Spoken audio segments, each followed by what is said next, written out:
Good afternoon, everybody. Today is Sunday, July 25th, 2021. My name is Bill Woodcock, and this is another edition of Forward Maryland. It's a solo show today as we bring you the July update, well, the latest edition, I guess I should say, of the 2022 Maryland Gubernatorial rankings, at least the top 10. Peter Francho, the state comptroller, wound up on top of the rankings last time, closely followed by State Commerce Secretary and former Labor Secretary Kelly Schultz in second place. I will tell you that there is a change in the top two. Well, who has changed? Why have they changed? Keep watching or keep listening. You'll find out. On to the rankings. On number 10, we have a tie between Democratic gubernatorial challengers Ashwani Jain and John Barron. In fact, if I had to put one at number 10, I would put Jain, who has been trending a little bit up lately, a little bit more visible, at least on his social media presence. However, John Barron seems to be getting out and about in the community. He seems to be going out into areas to pick up pockets of former Democratic voters, such as Baltimore County, which went strongly for Hogan 2 times. And I'm still, giving Jain the advantage in terms of the social media game, but I'm giving Barron a little bit of an edge in terms of the actual policy game. So I'm going to go with them as tied for 10th. Looking down on my list, at number 9 is former Education Secretary John King, Democratic contender for governor. This really goes to show how deep the Democratic bench is for governor in this year's election, that a former Obama administration Secretary of Education is number 9. Ahead of him is Wes Moore. I have ranked him up, actually down, but it's weird because his rating is actually down from last month, but I believe his profile has actually increased. There is at least one new shooter, so to speak, in the race who you will see.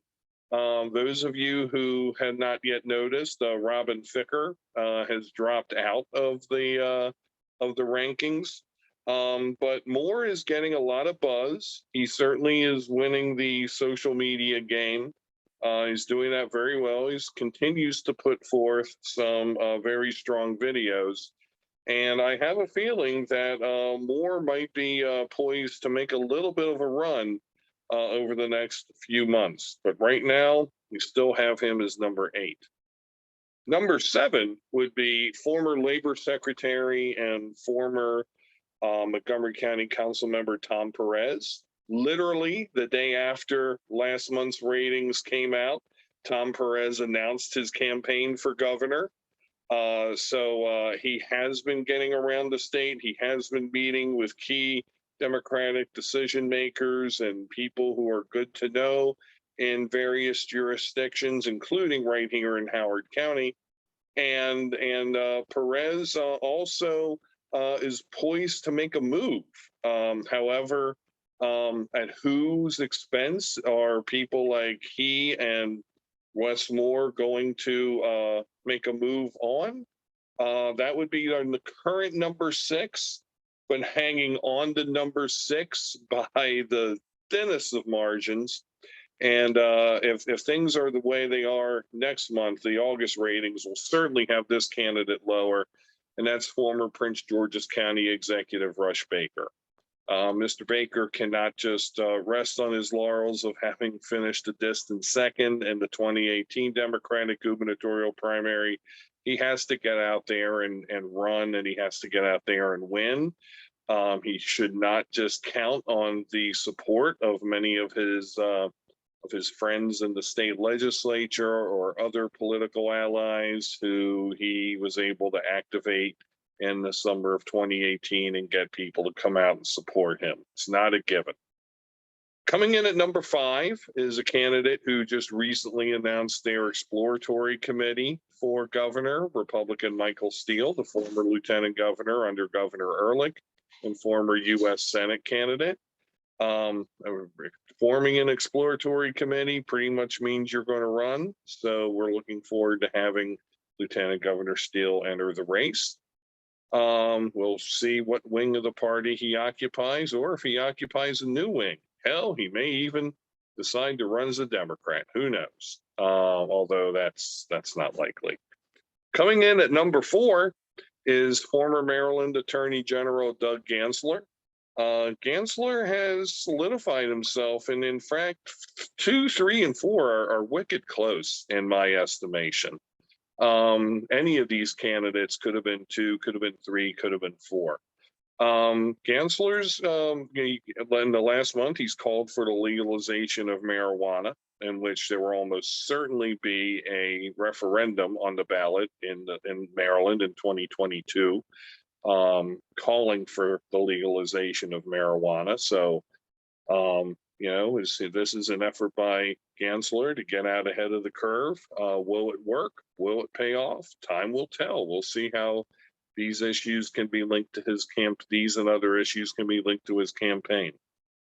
Number 3, and taking a one-step knock down, and I'm amazed that I have to say this, but Commerce Secretary Kelly Schultz, who has not had a very good month because of the number 2 person who is the new candidate who's entered this race.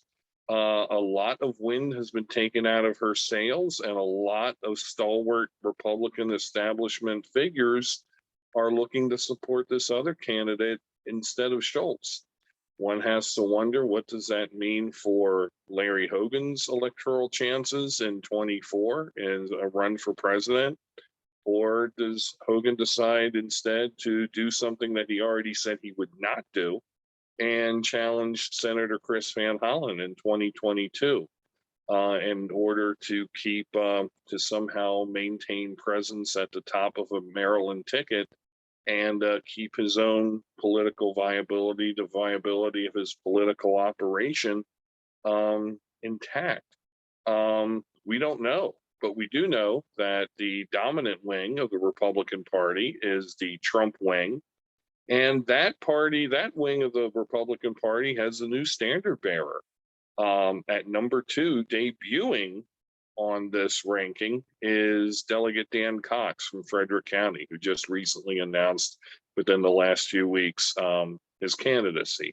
My opinion is that he will be the Republican nominee for governor. He shouldn't be the Republican nominee for governor, but unless mainstream Republicans really stand up and say enough of all this, it's going to be the Trump wings of the Trump party for the foreseeable future, not just in Maryland, but nationwide. So we'll see what happens there with Dan Cox, Kelly Schultz, Michael Steele, 3 out of the top 5 battling for the soul of the Republican Party.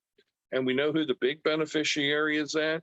Certainly Doug Gansler, but repeating, at number 1, State Comptroller Peter Franchot, who has had good fundraising numbers, has had a lot of get out into the community activities, as has always been his trademark during his 16 years as State Comptroller, and has not made any mistakes. So, he's running with the lead. He's running as if he has the lead. He's running as if the primary election is 11 months away, which it is. So, so far, he's on a little bit of cruise control, but that's not a bad place to be.